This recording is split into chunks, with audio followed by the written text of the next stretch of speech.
This little 1964 autograph book, jam-packed with historic signatures, almost ended up in the trash until the managers of this Jackson pawn shop examined it further. It belonged to then 16-year-old Carol Ann Deere, a Lanier High School student. Well, I was just at the right place at the right time. I participated in the civil rights movement, and some of the people that were involved, like Clary Collins Harvey and others,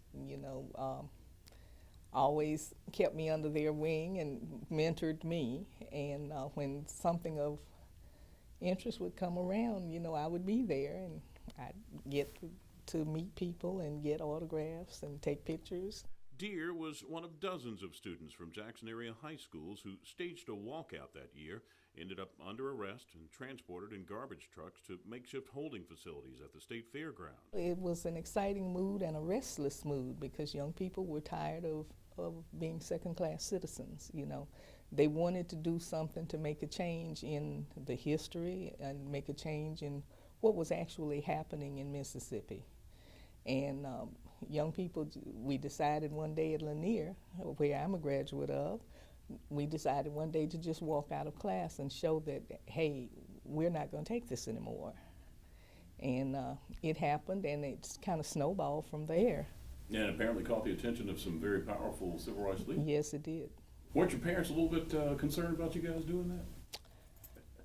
Well, yes, but at 16, I knew it all. So you're going to do it anyway? Yes.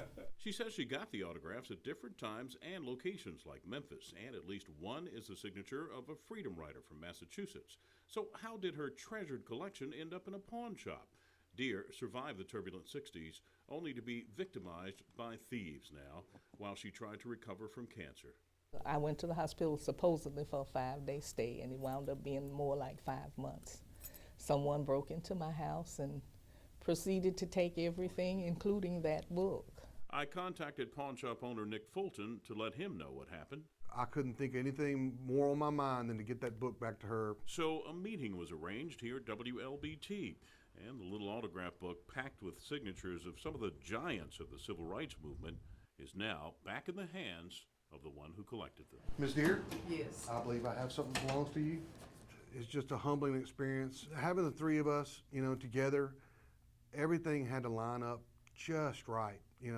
Us knowing you reaching out to her, it truly was a hand of God to get that book back in her hands. I'm happy to have it back because it's a piece of history, and I was saving it for my grandchildren, because my parents taught me that if you don't know your history, you're doomed to repeat it. Thank you so very much for agreeing to talk with us. And thank you so very much for finding my treasure. My pleasure.